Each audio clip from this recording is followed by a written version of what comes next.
Each person's experience and therefore expectation is going to be different. If you happen to labor for a long time, push for a long time, and then deliver via C-section, your experience is going to be different than someone who had a scheduled routine surgery.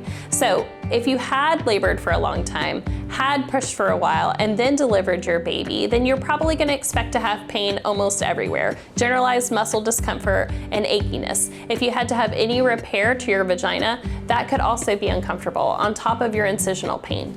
If you had a scheduled C-section, then incisional pain would be the expectation. I've noticed after doing this for 19 years that patients often feel burning on the side that the primary physician stood. In addition to that, it's very frequent that patients complain of shoulder pain. Believe it or not, that shoulder pain is actually gas pain. So we recommend avoiding carbonated beverages, and we have medications that we give you to help neutralize that gas. It's called Milacon. It's a chewable, we give it to our patients, and it can help with that discomfort. You want to call your doctor or go to the emergency room for all the same reasons you would normally. If you're having shortness of breath, chest pain, if you develop seizure-like activity, those are all things to go to the emergency room for.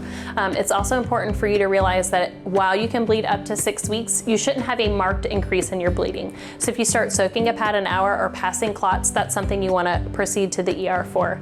In addition, if you develop a headache that's not relieved by medications, or you start having visual disturbances, pain under your right breast, you could be developing postpartum preeclampsia. And that's something you need to call your physician about. If you have any high blood pressures, that could also be a sign of postpartum preeclampsia. In addition to that, if you have any problems with your incision, that's something you want to call your doctor for. Your incision will be uncomfortable, but it should not be red, tender, swollen. It should not come apart. You should not have bleeding or purulent drainage coming from it. If you do notice you have a fever over 100.4, that would also be abnormal and would be a sign of an infection and something you want to call your doctor for.